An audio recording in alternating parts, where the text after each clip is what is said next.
Hello students, hope you are doing well. In this video we are going to discuss routing protocol deployment of Unit 5 designing IP addressing in the network and selecting routing protocol for the subject enterprise network design of B7 semester IT University of Mumbai.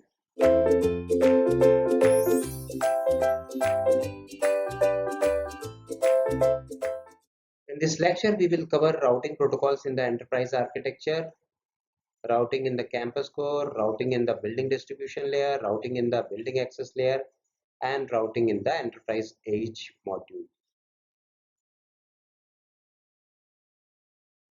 Routing protocols in the enterprise architecture. So this diagram shows enterprise architecture, which includes enterprise campus, enterprise edge, already discussed in unit 3, I think unit 2. Okay, so structuring and modularizing the network. In that, the modules in the Cisco enterprise architecture correspond to places in the network. This diagram is showing. The choice of routing protocol depends on network design goal. Okay. Therefore, the routing protocol decision should be made only after the network goal and topology are determined. This comes under PPDIOO protocol or a life cycle model. Running multiple routing protocol might be necessary to enlarge enterprise network, like when a network upgrade is performed, the old routing protocol usually coexists with the new one during the transition period. And already discussed in this unit, routing protocols differ in many ways, like how routing information is exchanged, convergence times, matrix used for optimal route determination, required amount of processing power and memory, and availability of routing protocol on various platforms can determine whether a routing protocol is more or less suitable for a network or part of a network. So this is the example of routing in the campus core. Actually, it includes enterprise campus, enterprise edge, and everything is there, like internet connectivity, public services, fine, database application, web services, EIGRP or OSPF for IP security, virtual private network. So when at which places we use protocol like OSPF, this we need to discuss. So routing in the campus core. The campus core provide high-speed data transmission between building distribution devices and the campus core. The campus core is critical for connectivity and therefore incorporates a high level of redundancy using redundant links and load sharing between equal cost paths. In the event of a link failure, it must immediately converge, adapting quickly to change to provide a seamless transport service. Now come to EIGRP and OSPF. So EIGRP and OSPF both adapt quickly to changes and have short convergence time. Why? Because of not non-periodic update, because of triggering updates. Okay, therefore they are suitable for use in campus core. The decision of whether to use EIGRP or OSPF should be based on underlying physical topology, IP addressing, equipment use, and possible issues related to routing protocol in a particular situation. In this figure, it illustrates routing protocol in enterprise architecture, including those recommended for campus core. So there are some consideration for routing protocol using campus core. So what are these considerations? First is OSPF and second is related with EIGRP. The OSPF imposes a strict hierarchical design. OSPF area should map to the IP addressing plan, which cannot always be achieved. So this is the problem associated with OSPF. Now come to EIGRP. It restricts vendor selection. Why? Because it is Cisco's proprietary protocol. Cisco's proprietary protocol. One way to overcome this restriction is to use EIGRP in the campus core and other routing protocol in the non-Cisco part of the network and redistribute between the protocols. So this is the way, and there are some reasons that other routing protocol are not considered for the campus. Okay, even if routing only IP, this is required detailed knowledge of the OSI protocols for proper configuration, and that knowledge is not widely available. RIP is not recommended as campus core routing protocol because of its periodic transmission of the entire routing table. So this automatically increases the load in processor, which result in relatively slow convergence.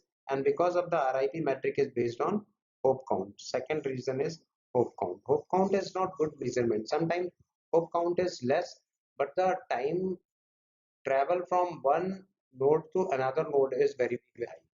Okay, sometimes hop count is very high, but the time required to travel from source to destination is low. Using static routing in campus core is not an option because static routing requires administrative intervention for changes and on link failure. So this is the reason why we use or why we not use particular protocols. So this does not include it, and only recommended are OSPF and EIGRP. Restriction with EIGRP is Cisco's proprietary protocol. Fine. Routing in the building distribution layer. The building distribution layer is intermediate point between campus core and the building access layer. Okay, so this is the intermediate point. In addition to other issues such as physical media and IP addressing, the choice of routing protocol depends on routing protocols used in the campus core and building access. As a recommended practice, the same routing protocol should be used in all three layers of enterprise campus if multiple routing protocol must be used. The building distribution layer redistribute among them. Recommended routing protocol in the building distribution layer include EIGRP and OSPF.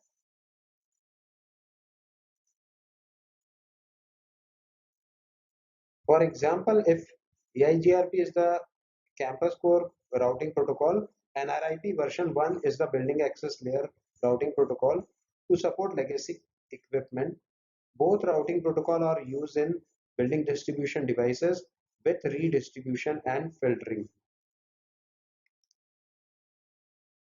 Now come to routing and building access layer.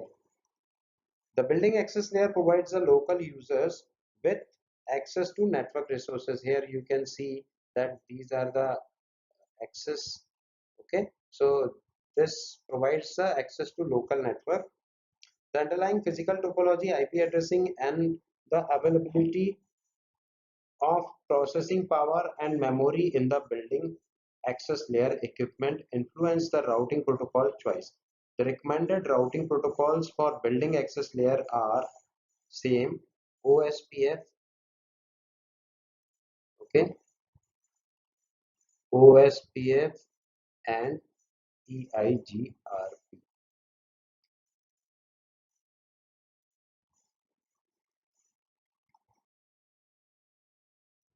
Routing in the enterprise edge module. In the enterprise edge module, the underlying physical topology, IP addressing, and the deployment equipment also drive the choice of routing protocol. The routing protocol in the enterprise edge module are typically OSPF, EIGRP, and BGP. OSPF, EIGRP, and BGP. Okay, so and static routing is also supported, and static routing. So this is our enterprise edge module, which includes e-commerce, internet connectivity, WAN and MAN, site-to-site VPN, remote access VPN. Routing protocols running in the enterprise edge module are referred to edge routing protocols. So here this runs edge routing protocols. EIGRP gives an administrator more influence on routing and is suitable for NDMA environment. non-backbone multiple access environment in which there is a split horizon issue because EIGRP split horizon can be turned off. When equipment from multiple vendors is part of overall design, the use of EIGRP is restricted to only where Cisco device exists. Because of, again, I'm saying that because of Cisco's proprietary protocol.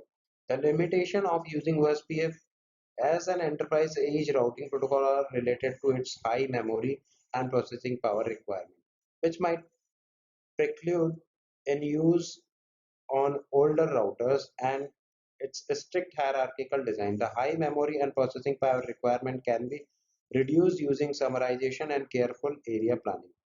OSPF also requires significant configuration expertise. OSPF is appropriate in environments such as LAN and NVMe and dial-up.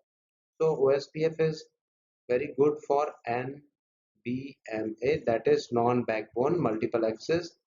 Then second is LAN and third is dial-up.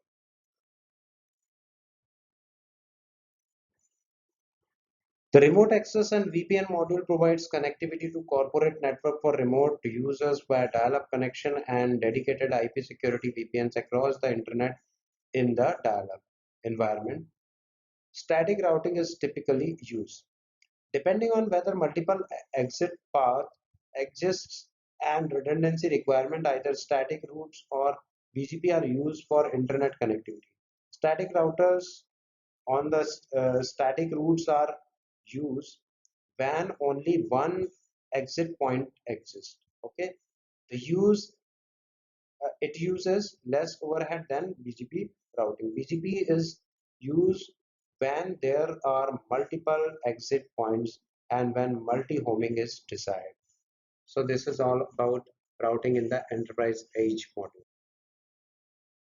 In this lecture, we have covered routing protocol deployment, which includes routing protocol in enterprise architecture, in campus core, in building distribution layer, in building access layer, and in edge modules. In next lecture, we will discuss route redistribution. So thank you very much. Bye bye. Have a nice day. Have a nice time.